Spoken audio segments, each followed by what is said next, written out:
presenting by Deep Music। जय जोहार संगवारी हो। नवा नवा छत्तीसगढ़ी गाना सुने और देखे बर हमार देव म्यूजिक चैनल ला अभी सब्सक्राइब कराओ और घंटी के बटन ला दबाओ।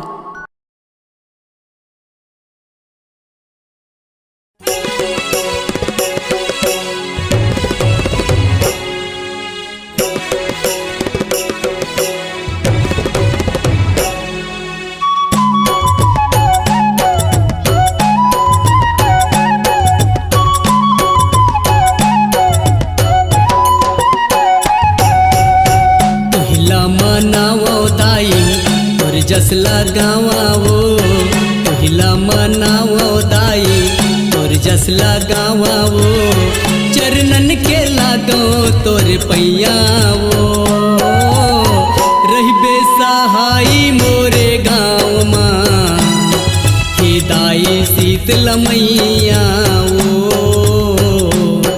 हे दाई शीतल मैया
तरी बटेश्वर दाई गुफम चंडी महामाई बरतरी बटेश्वर दाई गुफम चंडी महामाई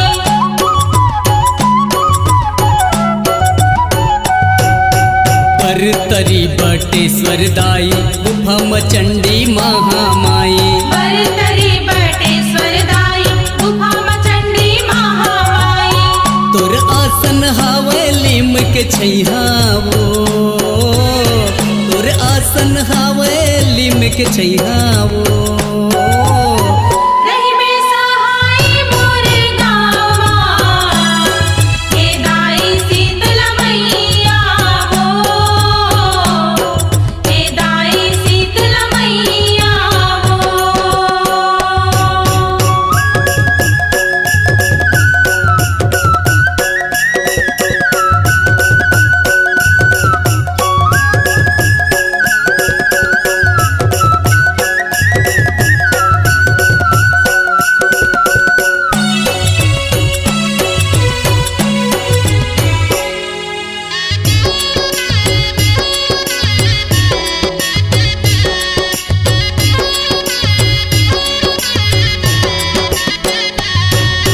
पवन पुत्र हे पिपर तरी माँ सित बाबा हे कैत जरी माँ पवन पुत्र हे पिपर तरी माँ सित बाबा हे कैत जरी माँ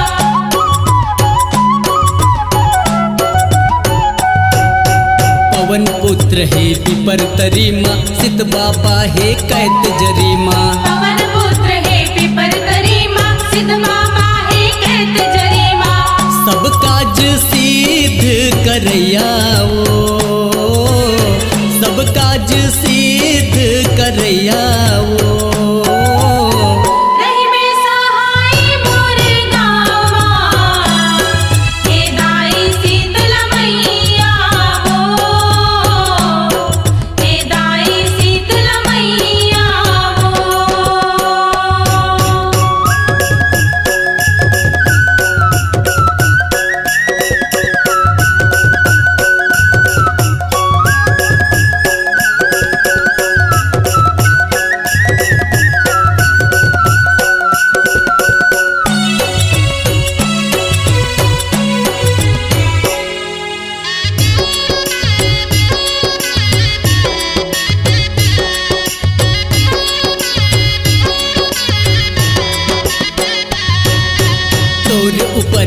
आशा सबला झनकर बेनी रासा हमला। तोर ऊपर है आशा सबला झनकर बेनी रासा हमला।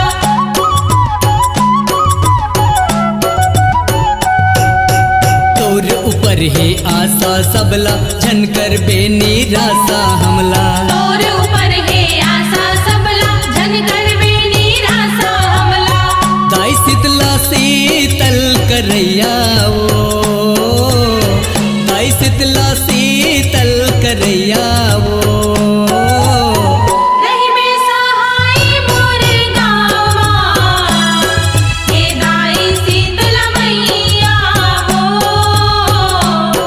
हे दाई शीतल मैया हो।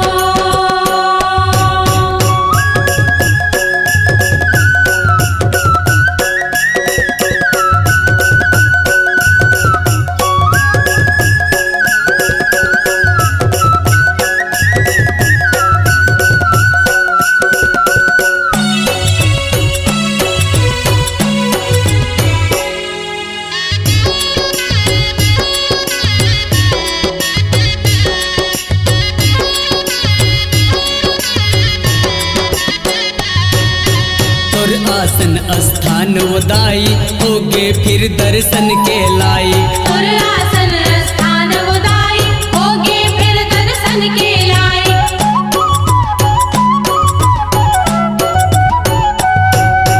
तोर आसन स्थान उदाई होगे फिर दर्शन के लाई। तोर आसन स्थान उदाई होगे फिर दर्शन के लाई। तोर जस विक्की है गवैया वो, तोर जस विक्की है गवैया वो। रही बेसहाय मोर गावा, हे दाई शीतल मैया हो, हे दाई शीतल मैया हो। तोहिला मनावो दाई तोर जस लगावा वो, तोहिला मनावो दाई तोर जस लगावा वो। चरणन के लागो तोर पैया वो, रही बेसहाई मोरे गाँव माँ, हे दाई शीतल मैया वो, हे दाई शीतल मैया